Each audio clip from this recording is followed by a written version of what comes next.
Gracias. Les decía que lo primero que trata de aclarar el amigo Weber es el concepto de dominación. Normalmente a la gente la palabra dominación le suena como feo, ¿no? Pero nada, en el caso de Weber lo plantea de una manera absolutamente neutral. Pero fíjense, yo les decía que normalmente cuando uno oye la palabra dominación, la entiende como una relación de que yo te controlo a ti. Y él, por el contrario, la plantea de una manera muy dinámica y digamos que muy sociológica. Veamos la definición. Dice, es la probabilidad de encontrar obediencia de un grupo determinado para mandatos específicos o toda clase de mandatos. Fíjense que detengámonos aquí, esto es interesante. Lo primero que está planteando Weber aquí con esta definición es que la dominación no implica una relación unidireccional. ¿Ok? Es decir, yo tengo autoridad sobre ti, por lo tanto, yo te digo que hagas algo y voy a obtener obediencia. No. Dice, es la probabilidad de encontrar obediencia. En otras palabras, disponer de una autoridad o de alguna forma de poder no garantiza la obediencia. Lo que nos está diciendo aquí de una manera como digamos muy técnica Weber es que la autoridad y la obediencia a esa autoridad es algo que se gana. Entonces, dependiendo de lo que yo haga, habrá más probabilidad de que me hagan caso, es decir, que haya obediencia o no. Esto es importante porque esto está en el epicentro de lo que mencionábamos en la clase pasada, que es la legitimidad. Es decir, yo soy legítimo como autoridad en tanto los seguidores, los ciudadanos, me reconocen como autoridad y por lo tanto habrá más disposición para obedecerme.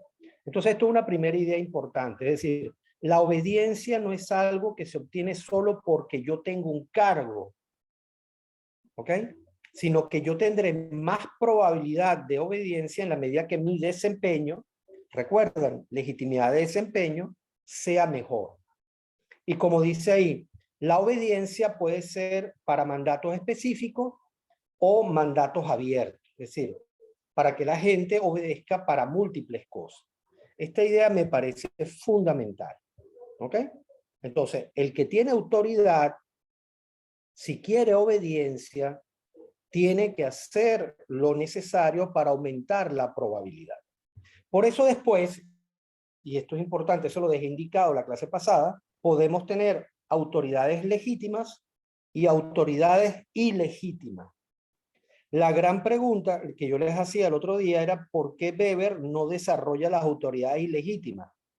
Fíjense que las autoridades ilegítimas, ahora lo vamos a ver, él dice que hay 3 fuentes de autoridad, pero las ilegítimas no las desarrolla. ¿Por qué no las desarrolla? ¿Alguien puede contestarme? Hola, buenas tardes. ¿Sí? Dígalo. Estoy comiendo Bueno, yo considero que Weber no las desarrolla porque al ser ilegítimas no cumplen con ninguna, digamos, característica porque verdaderamente no deben existir. Por ende, algo que no debe existir no te lo puedo desarrollar. Más o menos, dígalo. Ajá, William dice, porque no podemos hacer nada con ella además de identificarla. No, hay una razón por la cual... Profesor, yo considero Dígame. que es porque si es una autoridad legítima, ya se desliga completamente del concepto de autoridad. O sea, no sería una autoridad como tal, sino que sería, no sé, por ejemplo, una dictadura o una opresión, por así decirlo. Ok, creo que vas bien orientado, pero sigue siendo una autoridad. Aló, Con- profe. Ah, bueno, ya. Dígalo. Bueno, dale. No. Rapidito, un segundito. Cuando son legítimas está el tema de la obediencia, que aunque no sea por parte de toda la población, está presente, mientras que en las ilegítimas no se puede desarrollar esa obediencia porque no está como sustentada por ese poder que entrega la población, por así decirlo. No. Profe. La probabilidad de obediencia puede ser mayor en una autoridad ilegítima. Profe, yo creo que Paz se refiere un poco a que, o sea, no desarrolla las ilegítimas por el hecho de que sería una contradicción con la definición que nos dio el libro de poder político, que se refiere al monopolio del poder. Entonces, al ser ilegítima, creo que se contradice eso de tener el monopolio en cuanto al poder político, si no me equivoco. Tienes razón, pero todavía ninguno ha tocado la verdadera causa por la cual Weber no se molesta en las autoridades ilegítimas. Fíjense lo siguiente, la autoridad ilegítima sí consigue obediencia, de hecho puede conseguir más de lo normal. Pero ¿por qué es ilegítima? Porque los ciudadanos no la reconocen, ¿verdad? Sin embargo, la obedecen. ¿Por qué? Porque la variable clave es violencia. ¿Ok? Es decir, entonces él no se molesta en desarrollar eso porque dice, sí, claro, en las autoridades ilegítimas hay obediencia. ¿Por qué hay obediencia? Porque al ser ilegítimas, la única alternativa que les queda es la violencia. Y por eso es que te hacen caso. Creo que no tenemos que irnos muy lejos para saber lo que está pasando en Venezuela.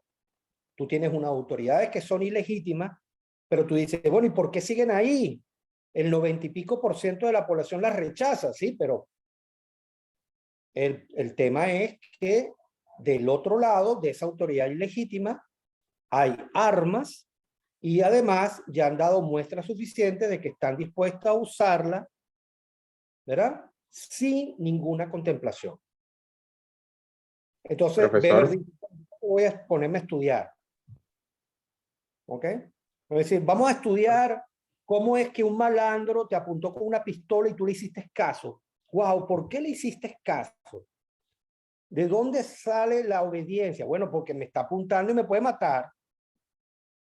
Entonces, en otras palabras, Weber lo que está diciendo, mira, no tiene sentido divagar mucho, porque cuando en la relación de obediencia está mediando la violencia, obviamente ahí no hay mucho que indagar. Lo que sí me interesa, dice Weber, es cómo, sin que medie la violencia, hay personas que manifiestan legitimidad y obediencia a los que mandan. ¿Alguna pregunta? Yo sí tenía una. Dígalo. Es Camil, profesor. Había un filósofo italiano, Antonio Gramsci, que él decía que los gobiernos o los estados no podían mantenerse por medio únicamente de la violencia. ¿Qué pasa en ese aspecto con el problema de la autoridad? Ajá, fíjate, bueno, me estás mencionando a un monstruo, y no por lo creativo, sino que Antonio Gramsci probablemente sea de los marxistas más retorcidos y que ha tenido peores consecuencias para el siglo XX y XXI de lo que llevamos ahora. Entonces, digamos, el planteamiento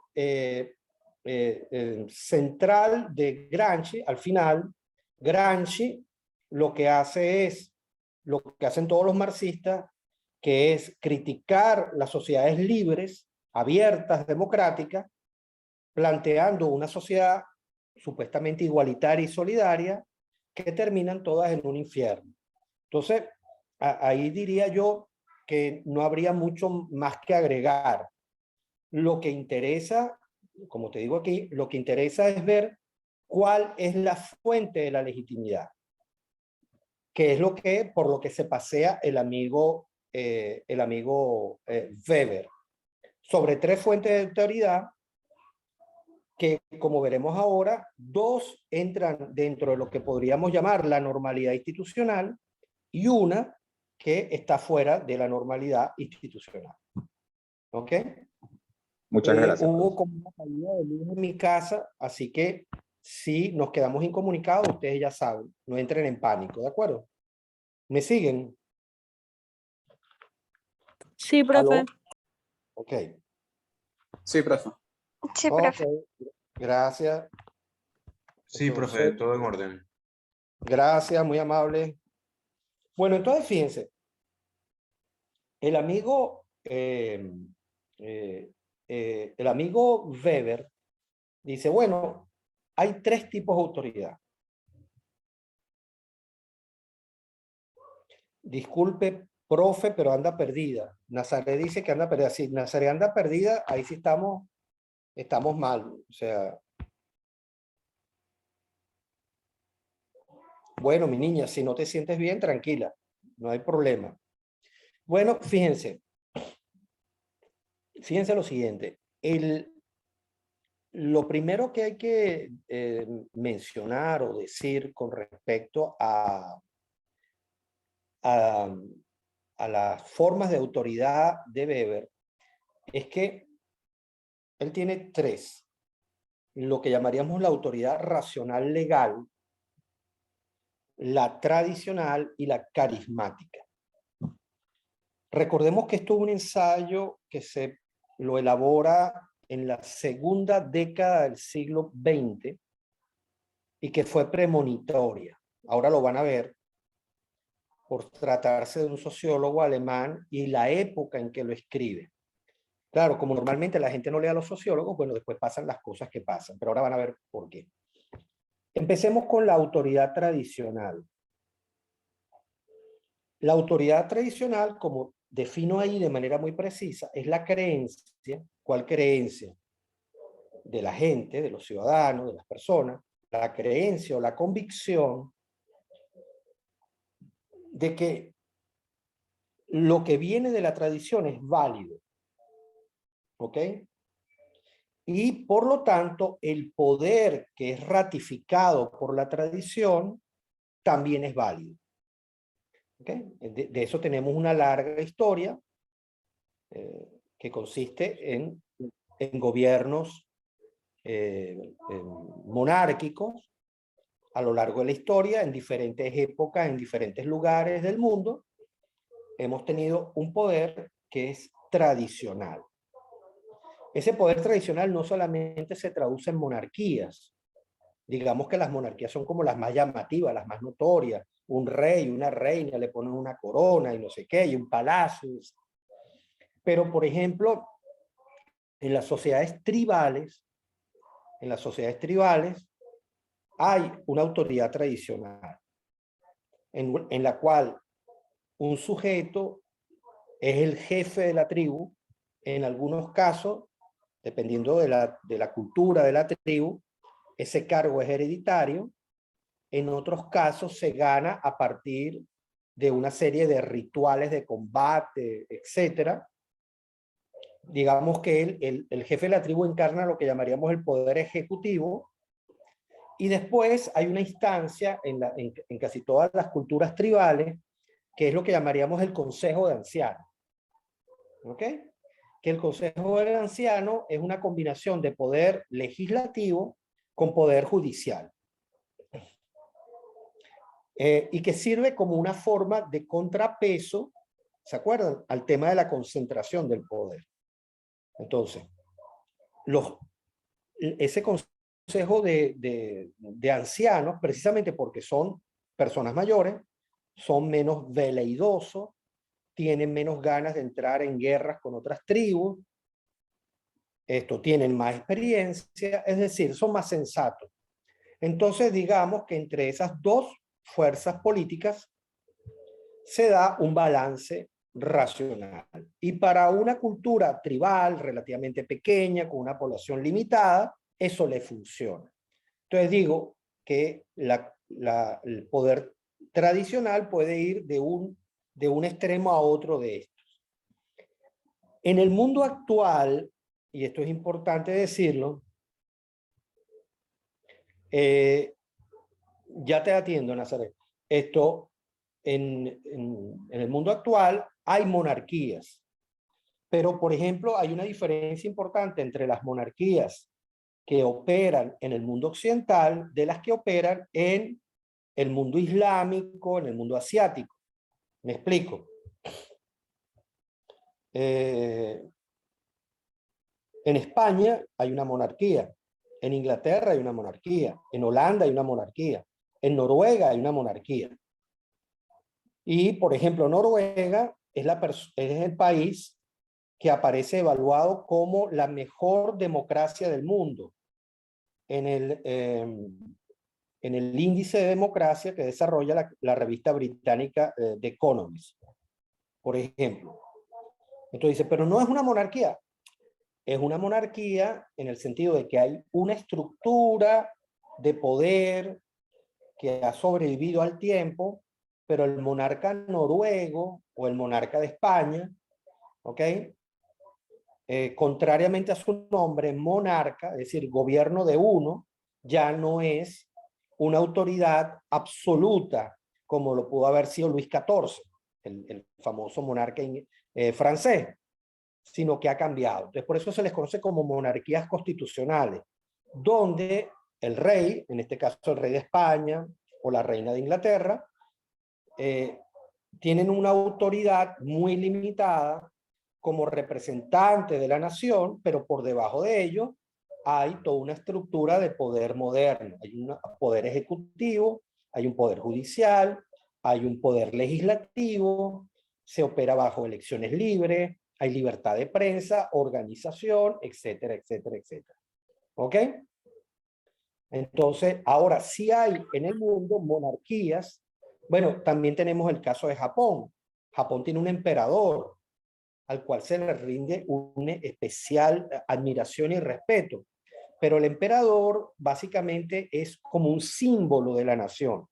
Pero ese emperador no se mete en la vida diaria.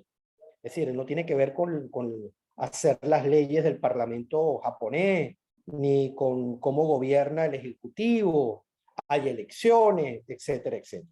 Entonces, digamos que eso es una variante. Ahora, sí quedan en el mundo regímenes con autoridades monárquicas que son brutales. ¿Ok? Arabia Saudita, por ejemplo, por decir algo, ¿ok? Es una monarquía en el sentido más medieval de la palabra. No importa cuántos edificios de vidrio construyan con el petróleo, ni cuántas autopistas hagan, ni que, como en algunos de esos países, tengan paradas de autobús cerradas con aire acondicionado. Son monarquías donde hay un régimen totalmente autoritario. Ya vamos a ver que tengo aquí por unas preguntas de ustedes.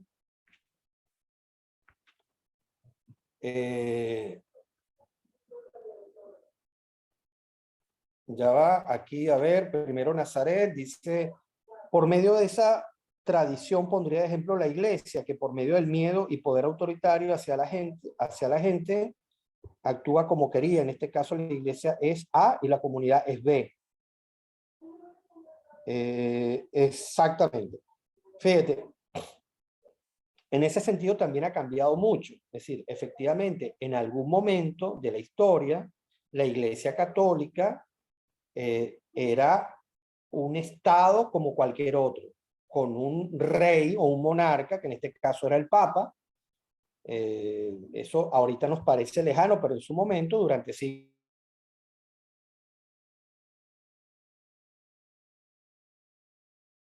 notoriamente ahorita, ¿no? La reina Isabel parece que fuera eterna, es increíble que no se haya mantenido tanto tiempo. Esto, sí, bueno. Profe, hay un compañero que está en la sala de espera. Todavía no puede ser. Ya voy. No veo a nadie.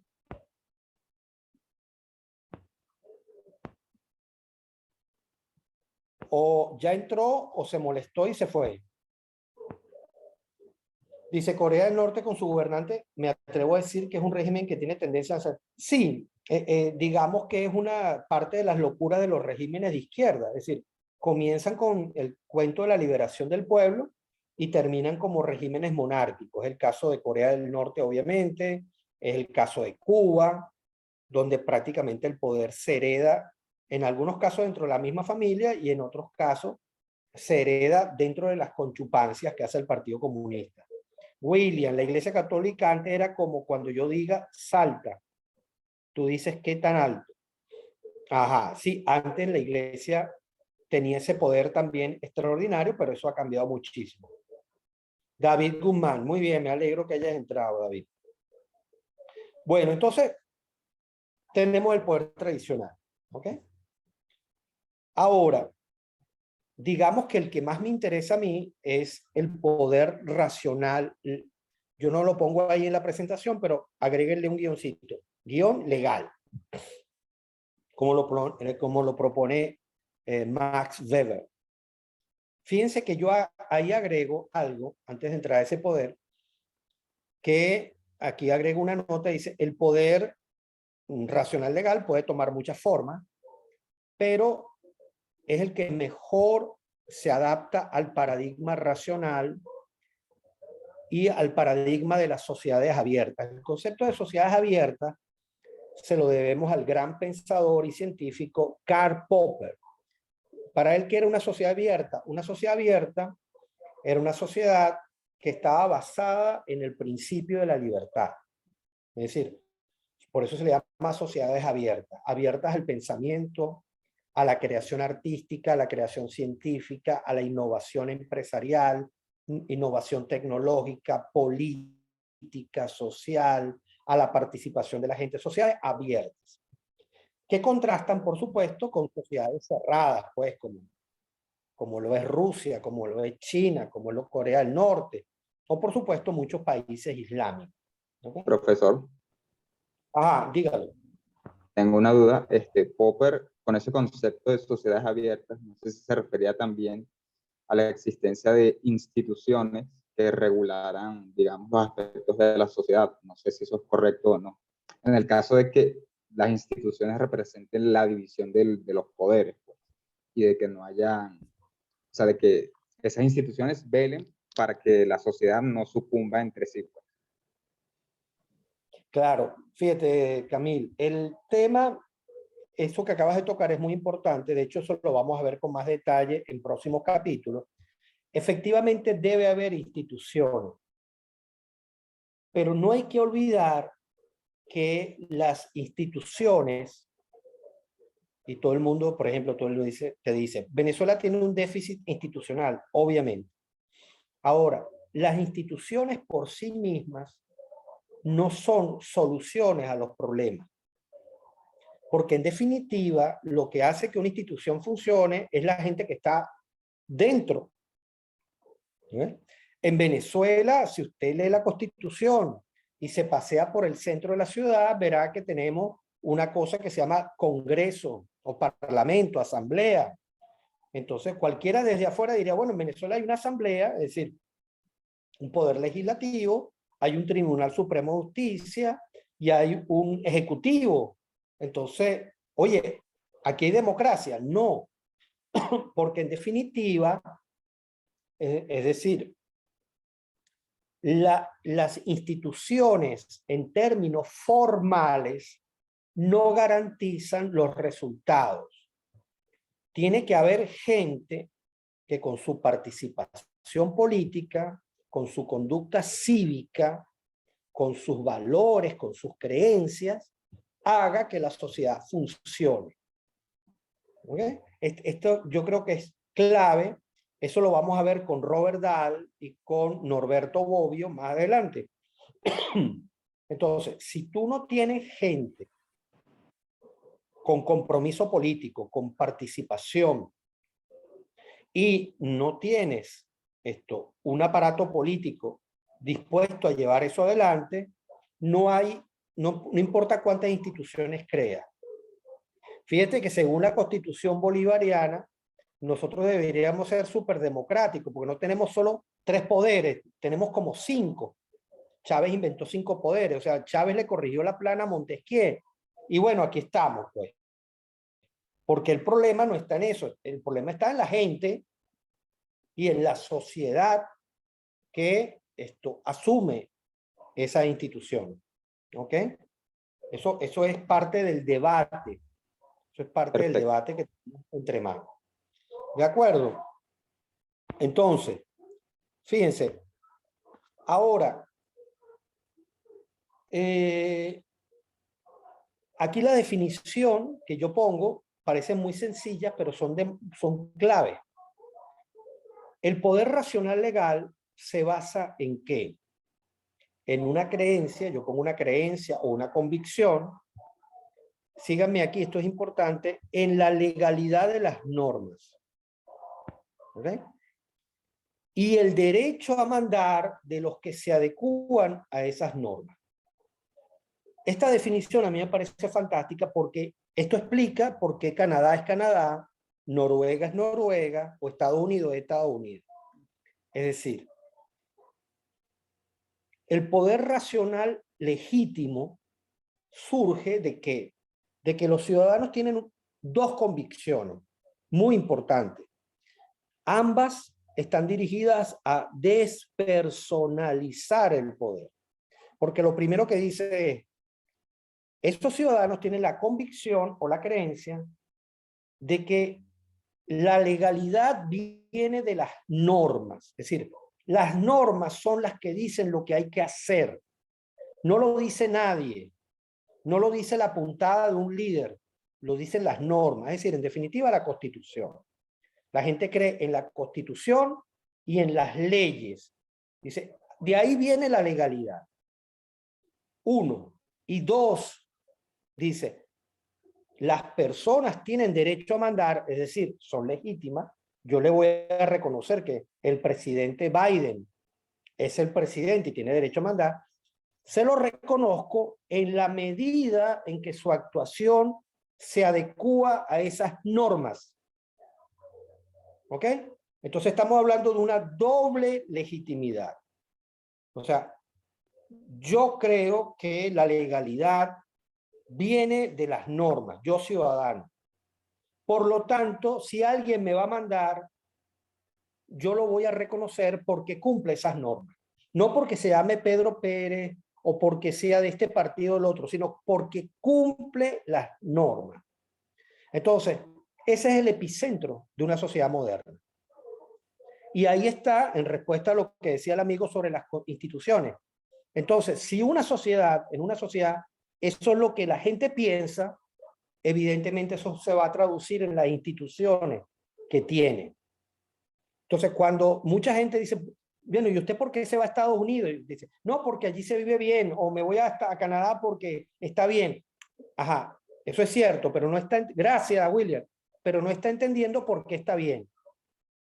Es decir, Noruega, Estados Unidos o Canadá están bien porque la gente en esos países cree en la legalidad de las normas. 1. Y 2, los que mandan lo hacen porque respetan esas normas. ¿Ok? Fíjense que en el caso nuestro, la situación es radicalmente distinta.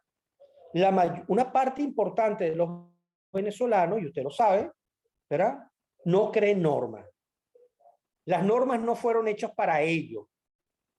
Las normas del condominio, las normas del municipio, las normas de la universidad, las normas de tránsito, las normas no son para mí. Hay una parte importante de los venezolanos que actúa de esa manera. 1, ¿verdad? Y 2, los que mandan en Venezuela no se adecúan a ninguna norma. O sea, ya ellos hace años se olvidaron de la Constitución, de las leyes, simplemente mandan de facto, o como diría Weber, de manera ilegítima, usando la fuerza. ¿Okay? Entonces, por eso esto es tan importante. Entonces, si usted dice, ¿por qué les va bien a los japoneses? ¿Por qué les va bien a los irlandeses? ¿Por qué les va bien a los británicos? ¿Por qué les va bien a los italianos? porque, ¿verdad? En ese país, una mayoría importante de los ciudadanos cree en las normas y cree que los que manden lo deben hacer porque respeten esas normas. De ahí en adelante se monta todo el resto del tinglado, tribunales supremos de justicia, leyes de participación, pero la clave es esto que estoy diciendo. Dice William, a ver.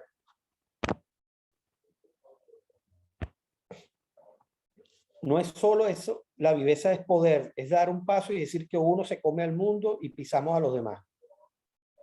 Sí, por supuesto. Además que digamos que en el caso venezolano, digamos que todas las sociedades tienen rasgos culturales que pueden ser muy negativos. Entonces, en el caso nuestro, obviamente nosotros culturalmente no todo lo que nos caracteriza es negativo, pero hemos tenido un régimen que ha tratado de que lo peor de nosotros se desarrollara en los últimos 22 años. Y eso es una variable que uno tiene que tomar en cuenta a la hora de considerar los cambios que en algún momento se puedan abordar en el país. Bueno, quedan pocos minutos. Entonces vamos a cortar aquí y nos vemos en 5 minutos. Chao.